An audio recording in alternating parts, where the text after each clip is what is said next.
bit of a conflict of interest because he has a genuine goal of sort of bringing humanity together and being popular with all of humanity and embracing the 1.3 billion Muslims and being more popular with them and engaging them and so forth. He has these like global sort of agenda, and one of the least popular brands in the global world is Israel. So Israel is going to be sort of a natural obstacle, an obstacle to that global agenda because it's so reviled in the world. But he can't do anything he wants because there's such a support for Israel in America, both in Congress and throughout the population.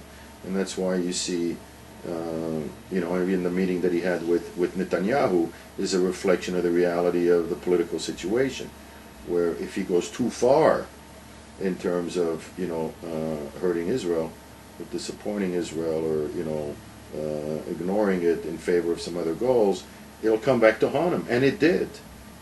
It really did. So we'll see, but it's not the best relationship. No, it's the worst relationships with Israel since. Although last week was good. Well, we'll see. Okay, yeah, last week was good, but overall, it's Israel-U.S. relationships is at its rockiest point ever since 1948. I'm waiting for the day that you're going to start blogging on politics in Israel. I'm waiting for the day.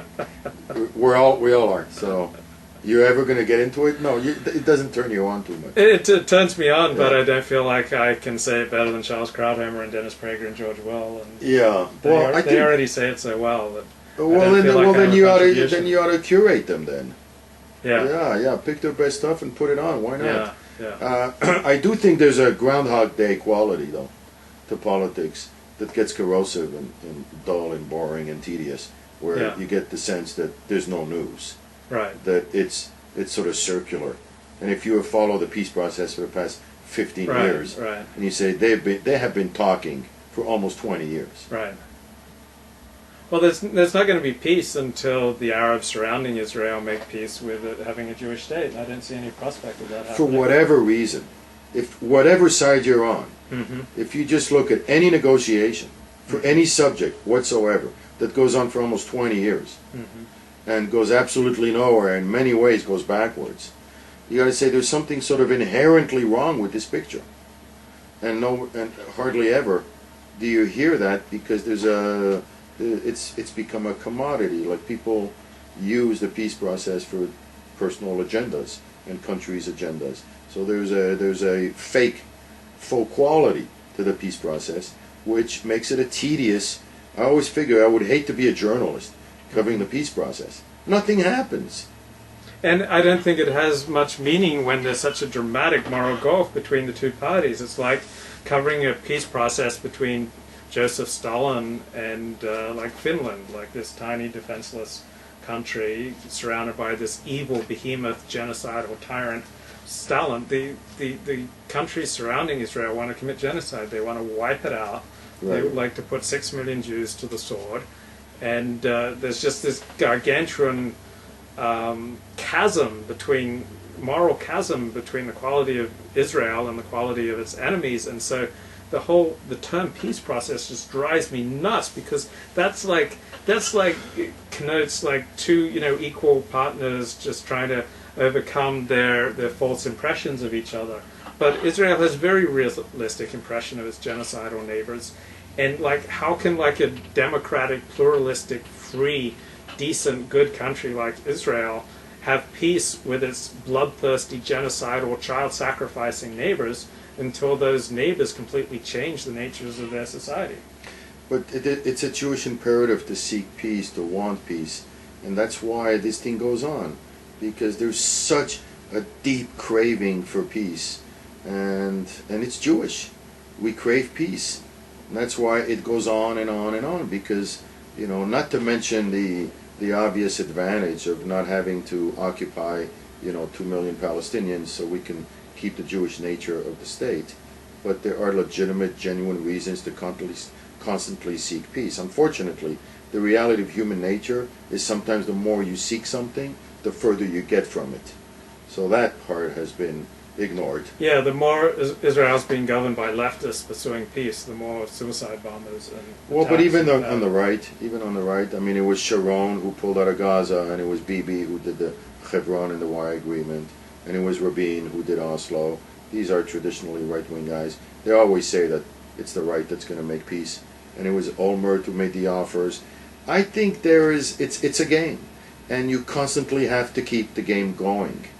And that's where we're at now. You know, George Bush was a little more realist, but unfortunately he got beat up for that, and he got what he considered being realist was considered being negligent by the international community. They considered, negligent. So the new president comes in and he rolls up his sleeves. He says, "I'm going to tackle this," as if rolling up your sleeve makes a difference, as if this is about working hard.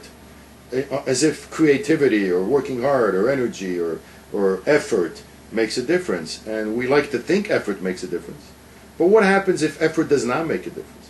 What happens if the more you try to have peace, the more cynicism gets built up and the more the chasm between the two parties gets deeper? That's the question that's rarely asked, because we don't want to know the answer. If the answer was the more effort you make for peace, the further you get away from it, no one wants that answer. Because then you have nowhere to go. That tells you that, we're going to have no effort. So there is some value to the perception of a process. But ultimately, if you're a journalist like you, who likes interesting subjects, it's not going to turn you on.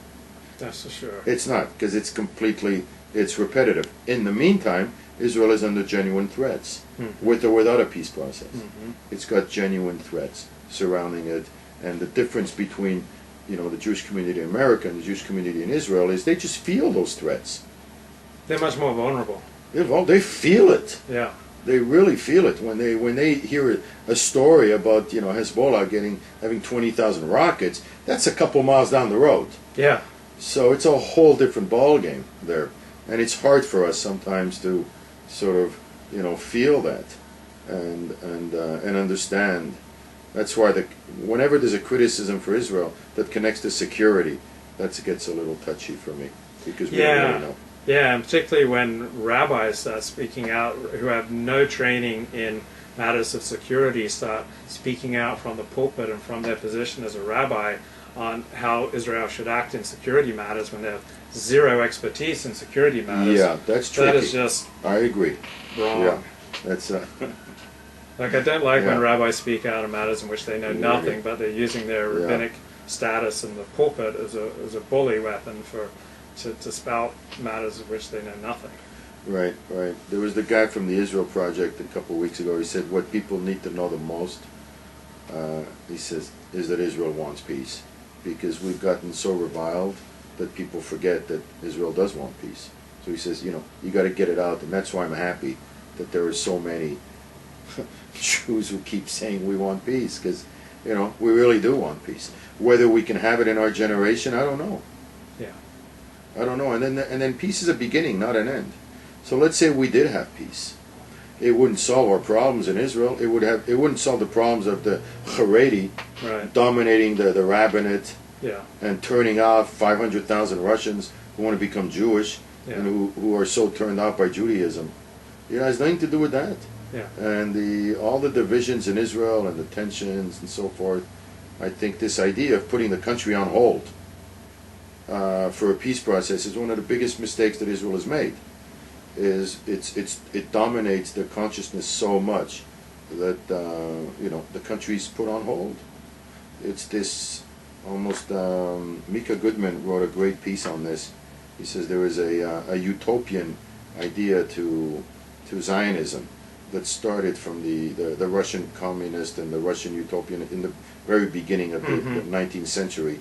And he said, and that sort of utopian idea has hurt Israel, and it's hurt Zionism. This idea that things need to be perfect. It's not Jewish. Yeah. So the messiness of Zionism was not given enough credit. So this utopian idea of we need to have a perfect peace and we need to have a perfect place has hurt us, because it's put the country on hold.